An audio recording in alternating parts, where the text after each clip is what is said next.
America દ્વારા તેમના નાગરિકોને ભારતના ઘણા ઇલાકામાં આતંકવાદ અને હિંસાના કારણે ટ્રાવેલ ન કરવા માટે ટ્રાવેલ એડવાઇઝરી જાહેર કરી છે ને બીજી તરફ પાકિસ્તાનને $101 મિલિયન ભંડોળ આપવામાં આવ્યું છે. તો આવી બેવડી નીતિ કેમ?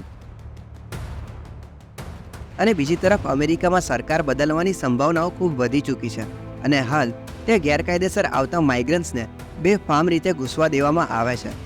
Is that the system is broken. I think it's gotten more broken, if that's possible, in the 30 years that I've been working on. તો શું અમેરિકી સરકાર આટલા બધા લોકોની જવાબદારી લેશે કે પછી સરકાર બદલાતા જ ઇલીગલ ઇમિગ્રન્ટ્સ વિરુદ્ધ સખત પગલાં લેવામાં આવશે?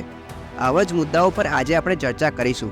પણ તે પહેલાં જો તમે ઇમિગ્રેશન ટાઈમ્સની ચેનલ સબસ્ક્રાઇબ નથી કરી તો અત્યારે જ સબસ્ક્રાઇબ કરીને બેલ આઇકન દબાવી દો, જેથી નવા વિડીયોની નોટિફિકેશન આપને તુરંતથી મળી રહે.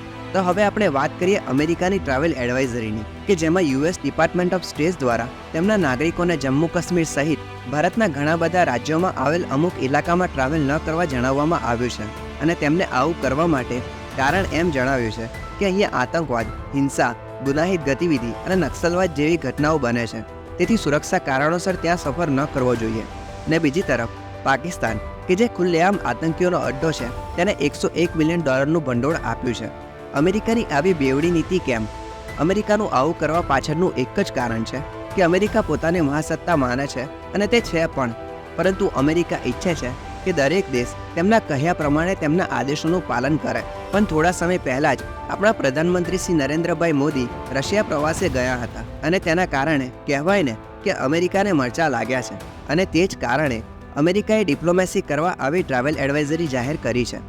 આપણે સૌ જાણીએ છીએ કે ભારત અમેરિકા કરતાં વધુ સુરક્ષિત છે અને ક્રાઇમ રેટ પણ વસ્તીના પ્રમાણમાં ઘણો ઓછો છે, કારણ કે અમેરિકામાં ડ્રગ્સનું વધતું ચલણ અને ગન કલ્ચરના કારણે અવારનવાર ગોળીબારની ઘટનાઓ જોવા મળતી હોય છે. તેમના પૂર્વ પ્રેસિડેન્ટ ડોનાલ્ડ ટ્રમ્પ પર પણ તાજેતરમાં જ ગોળીબાર થયો હતો, જેથી સમજી શકાય છે કે ત્યાં સામાન્ય માણસ કેટલો સુરક્ષિત હોઈ શકે. અને અમેરિકા દ્વારા આવું પહેલીવાર કરવામાં નથી આવ્યું.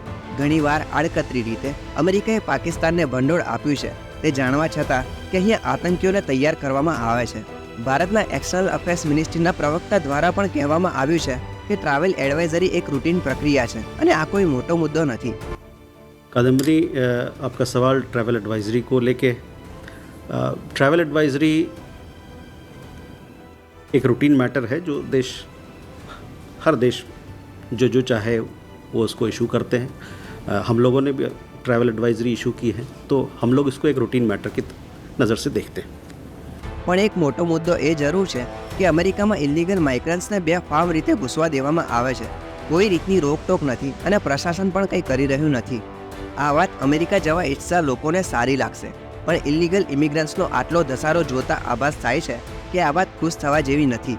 શું અમેરિકી સરકાર આટલા બધા લોકોની જવાબદારી લેશે? એક ડેટા પ્રમાણે દર વર્ષે 1 કરોડથી વધુ લોકો અમેરિકામાં ગેરકાયદેસર રીતે ઘૂસે છે અને ત્યારબાદ અસાઇલમ લઈ ગ્રીન કાર્ડ મેળવવાના સ્વપ્ન જુએ છે. પણ સતત વધતા ઇલીગલ ઇમિગ્રન્ટ્સના આંકડા જોઈ લાગતું નથી કે બધાના સ્વપ્ન પૂરા થશે. અને ટ્રમ્પના સહયોગી ભારતીય મૂળના વિવેક રામાસ્વામીએ પણ તાજેતરમાં જ કહ્યું છે કે તેઓ ગેરકાયદેસર રીતે આવેલા લોકોને તેમના દેશમાં પાછા મોકલી દેશે. અને ટ્રમ્પ પણ ઇલીગલ માઇગ્રેશનના વિરોધી છે.